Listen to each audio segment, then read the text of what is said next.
पूजा पाल का नाम आखिरी वक्त में किसने काटा? दिल्ली भेजा गया था नाम। अपर्णा यादव वाला हाल। एक जिले में दो मंत्री, एक शाह का खास, एक योगी का खास। ब्राह्मण के नेता क्या बनेंगे मनोज पांडे? मंत्रियों को मिली कुर्सी, जनता में सिर्फ योगी का नाम।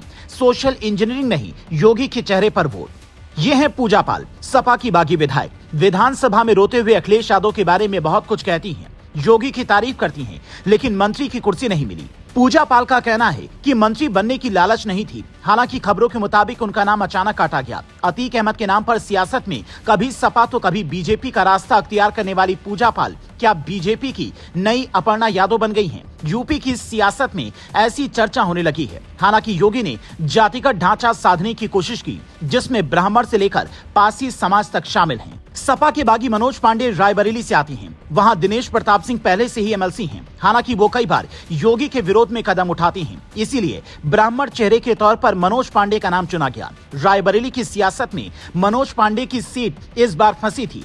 योगी सरकार पर सपा बार बार ब्राह्मण विरोधी होने का आरोप भी लगाती रही है, जिसका जवाब है मनोज पांडे। पूजा पाल क्यों नहीं मंत्री?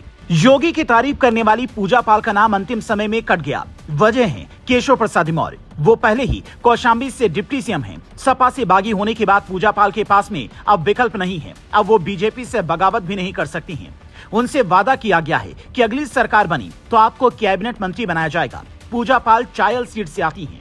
योगी कैबिनेट में जो भी मंत्री बना वो मंच पर योगी आदित्यनाथ का आशीर्वाद प्राप्त कर रहा था। पूजा पाल के साथ ठीक वैसे ही हुआ जैसे कभी अपर्णा यादव के साथ हुआ था। 2022 चुनाव से पहले वो बीजेपी में धूमधड़ाम से आई, लेकिन ना उन्हें टिकट मिला, ना उन्हें एमएलसी बनाया गया, ना ही उन्हें चुनाव लड़ाया गया। बीजेपी के मंत्री हो या फिर विधायक, क्या जनता उनके नाम पर वोट करेगी या जनता उनसे खुश है? इस पर एक सर्वे हो जाए तो ज्यादातर लोग फेल हो जाएंगे। जनता के मन में सिर्फ योगी आदित्यनाथ का नाम है। योगी के नाम पर चुनाव होगा और जनता अपना नेता योगी को चुनना चाहेगी। इसीलिए मंत्री बनाए गए ज्यादातर चेहरों का असर चुनाव में कोई खास नहीं होने वाला है।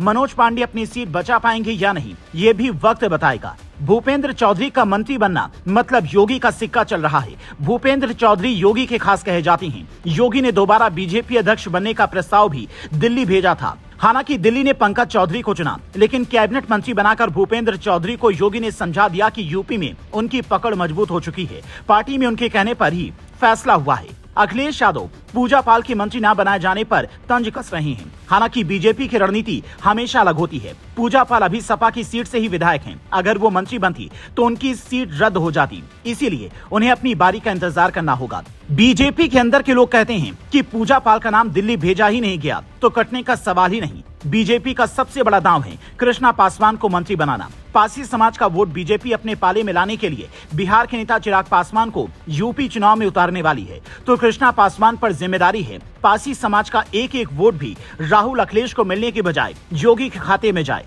पासी समाज विधानसभा चुनाव में काफी डिसाइडेड फैक्टर साबित हो सकता है। योगी आदित्यनाथ का कद लगातार बढ़ रहा है। राज्यपाल के मंच पर उनका आशीर्वाद लेते नेता मंत्री इशारे कर रहे हैं। फैसला कोई भी हो, जनता में योगी को लेकर यकीन है और 2027 में योगी के यकीन पर ही बीजेपी की सत्ता में वापसी हो सकती है।